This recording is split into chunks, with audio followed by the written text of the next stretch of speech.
ఈరోజు చేపలు అయితే తెచ్చారండి మా ఆయనగారు.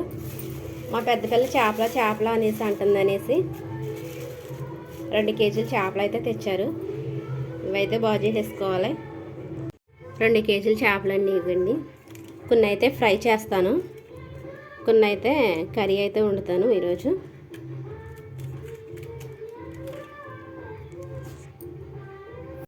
మొత్తం చేసేసారండి. బయట పక్క లోన పక్క అయితే మొత్తం అయిపోయింది ప్లాస్టింగ్ అయితే. ఇప్పుడైతే గోళ్ళ తడుపుతున్నారు మా ఆయన గారు.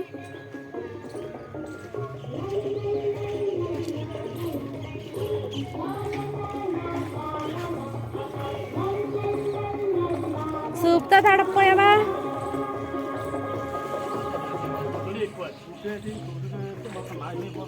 కింద బంద్ అయిపోద్ది.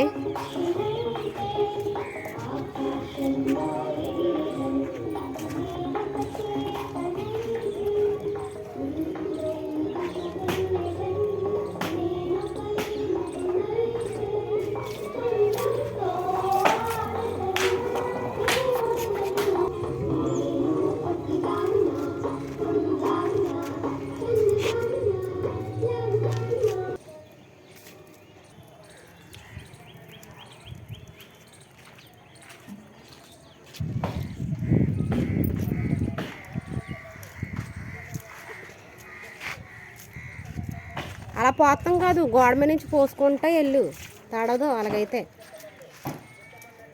రేపు పనికి వెళ్ళిపోతావా?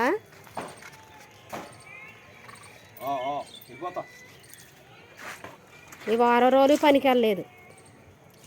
కట్టరు కూడా రాలేదు కదా ఆయన.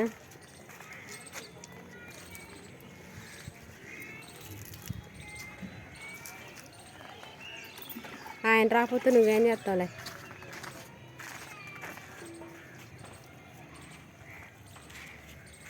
సరే అయితే తడిపోయాయి. అయితే నేను చేపలు బాగు చేసేసి కూర అయితే వండేస్తాను. ప్రార్థనకు టైం అయిపోతుంది, ప్రార్థన కొట్టి వెళ్ళాలి కదా. ఇప్పుడు మొదట ఆదివారం. చేపల కూర అయిపోయిందండి. ఇప్పుడైతే ఫ్రై అయితే చేస్తున్నాను. బాగుంది కదండి, బాగుందండి. చూస్తా కదా కూర అయితే అయిపోయింది. ఇప్పుడు ఫ్రై అయితే చేసేసుకుంటా. చేప ముక్కలు ముందుగానే సాల్టు, కారం, పసుపు కలిపేసుకుని పక్కన పెట్టేసుకున్నాండి.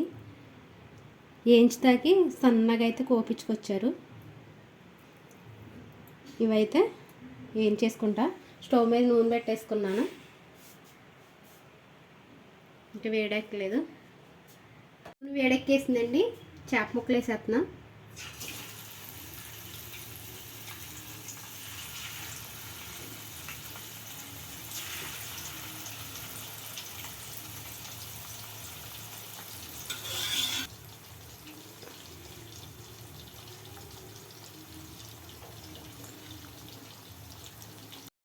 చేప ముక్కలు వేసేసుకున్నాం కదా,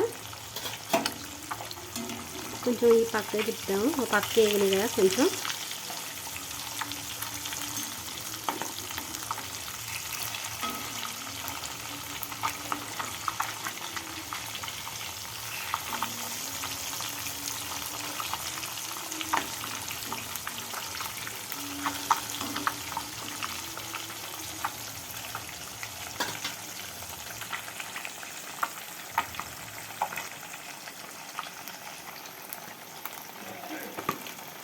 చేప ముక్కలు అయితే వేసుకుని తీసుకుని పక్కన పెట్టేసుకుంటున్నాను.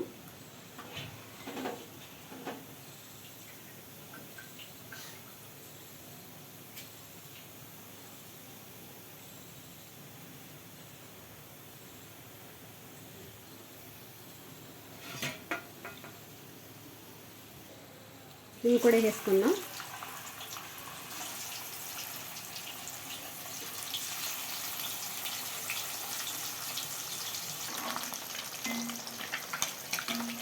జాయిగా తిప్పు,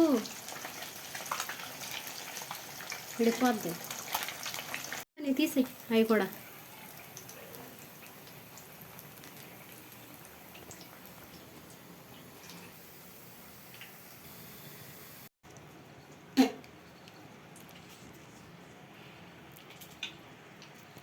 చేప ముక్కలు ఏం చేసుకున్నా కదా, కొంచెం స్టార్ మసాలా అయితే వేసుకుంటున్నాం.